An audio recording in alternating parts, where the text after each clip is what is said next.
It started at 6:12 a.m., the kind of cold that bites through gloves and makes even coffee shiver. The world outside my window looked like a snow globe someone shook too hard. Thick drifts blanketed the street, and my driveway was buried under a mountain of white. But I wasn't worried. Not yet. I had my trusty old snowplow. I fired it up, the diesel engine rumbling through the silence of the frozen morning. I always plowed the whole cul-de-sac, not just my drive. The neighbors appreciated it. Everyone but one, Karen Reynolds, president of our HOA, self-proclaimed guardian of community standards. As I backed the snowplow out, her voice cut through the wind like a siren. "Excuse me, you can't operate that thing here without HOA authorization." I paused, rolled down the window, and blinked at her standing in her pink robe, holding a clipboard like a weapon. "Karen," I said, trying not to laugh. "It's my snowplow. I'm just clearing the street so people can get out." "That's the city's job," she snapped. "Private equipment isn't approved for common areas. You're in violation of Section 4B, unauthorized maintenance." I wanted to tell her the city hadn't plowed our street in 3 years. Instead, I smiled and said, "Well, until Section 4B learns how to drive in the snow, I think I'll keep helping." Her face went red, almost festive. She stormed off, muttering something about reporting me to the board. By noon, I'd cleared the road. The neighbors waved, offered hot cocoa, thanked me. Even old Mr. Douglas across the street gave me a thumbs up from his porch. Everyone could finally leave their driveways. Everyone but Karen, who sat by her window glaring like a gargoyle, watching every move. That night, I parked the snowplow in my driveway, locked it, and went inside for some well-earned warmth. I didn't think much of it. But around 3 a.m., I woke to the sound of an engine. My engine. I shot up, ran to the window, and there it was, my snowplow backing out of the driveway. Behind the wheel, a short, furious silhouette in a puffy coat and fuzzy slippers. Karen. I couldn't believe it. She stole my snowplow. I grabbed my phone, hit record through the window, and muttered, "Oh, this is going to be good." Outside, the snow was still falling. Heavier now. Meaner. She had no idea what she'd just started. By the time I threw on my coat and boots, Karen was already plowing, or more accurately, butchering the process. The snowplow groaned and jerked under her control like a bull with a bad rider. She scraped the asphalt, turned too sharp, and nearly backed into a mailbox. I stepped into the icy air and yelled, "Karen, what the hell are you doing with my plow?" She froze mid-turn, headlights blinding me through the flurries. Then she cracked the window an inch. "Community service," she shouted over the engine. "Since you insist on violating HOA rules, I'm confiscating this equipment until further notice." "Confiscating?" I said, half laughing, half ready to lose it. "You can't just take someone's property." Her nose lifted, her chin tight. "Oh, I can. As HOA president, I'm authorized to act when community safety is at stake." "Safety?" I barked out a bitter laugh. "You can't even drive in a straight line." The plow lurched again, and the metal blade slammed into the curb with a sickening crunch. Sparks flew.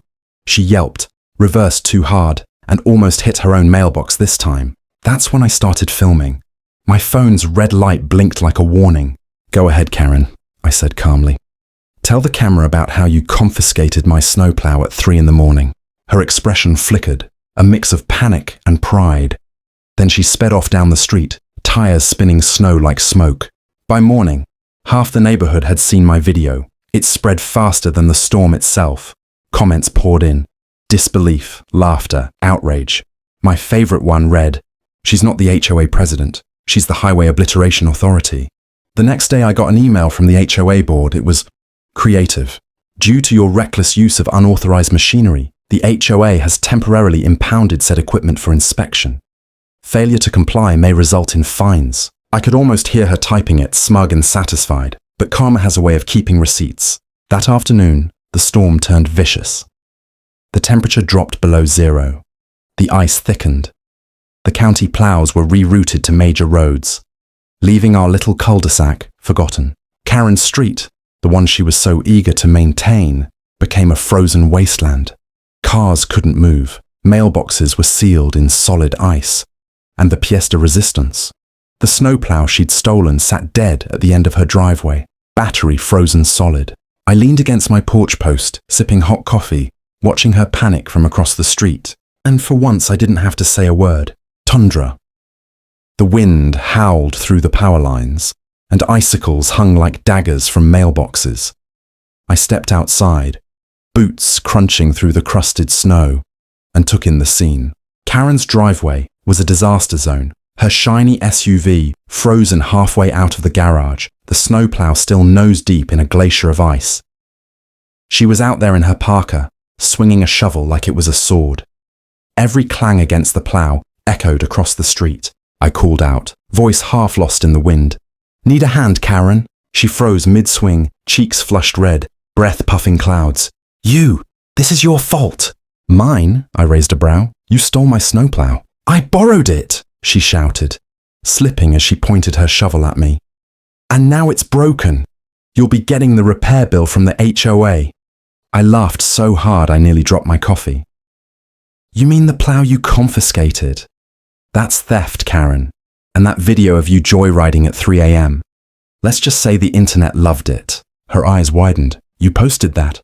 "Oh yeah," I said, smirking. 50,000 views and counting. People are calling you Snowplow Karen. Some guy even made a remix." She stomped her foot. Bad move. It slipped on black ice, and she went down hard, arms flailing.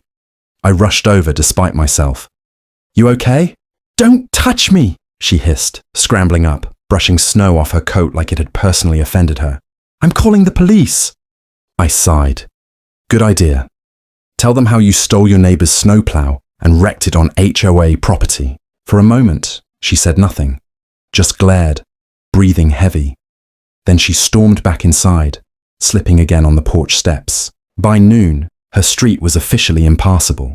Her driveway, her car, even her porch were encased in ice. The rest of us? We were fine. My side of the road stayed clear. I'd already shoveled it by hand, and a few neighbors helped. By sunset, we were sitting by fire pits, roasting marshmallows in the snow, swapping memes about Snowplow Karen. That's when the local news van showed up. Apparently someone had sent them my video. I watched from the curb as Karen came out furious, trying to explain herself to a reporter. The words unauthorized community operation and temporary impoundment tumbled out of her like legal gibberish. Then the camera panned to me. "Sir," the reporter said, "how do you feel about what happened?" I shrugged. Karma doesn't need a plow, it drives itself. The clip went viral overnight, but karma wasn't done with her yet, because later that night, when the storm hit its final wave, her entire block lost power. And guess whose house was the only one still lit up? By midnight, the storm roared like an angry ocean. The power grid flickered across the neighborhood, one house after another going dark, until the only light left came from my living room window. The generator hummed steadily, casting a warm glow over the snow. I sat on the couch with a mug of cocoa, watching flakes swirl outside like sparks in slow motion. And then came the knock. 3 quick frantic bangs on my door. I didn't even have to look. I knew that rhythm. When I opened it, Karen stood there, drenched, shivering, flashlight in hand. Her perfect hair now a tangled mess of frost and frustration. "My heat's out," she said through chattering teeth. "The pipes are frozen. The street's impassable. I can't get my car out." I let the silence stretch. Snowflakes drifted between us. Finally, I said, "That's rough. Maybe you should ask the HOA for help." Her expression cracked just for a second. "Please," she said quietly. "Just for tonight. I don't have anyone else to call." I sighed, stepping aside. "Fine, come in, but you're taking your boots off. House rule." She stomped them against the mat anyway, tracking slush on my rug. Figures. Inside, she stood near the heater, rubbing her hands over the warm air. The silence was thick, awkward. I sat across from her, sipping my cocoa. "So," I said, "subscribe now. More HOA madness drops every week."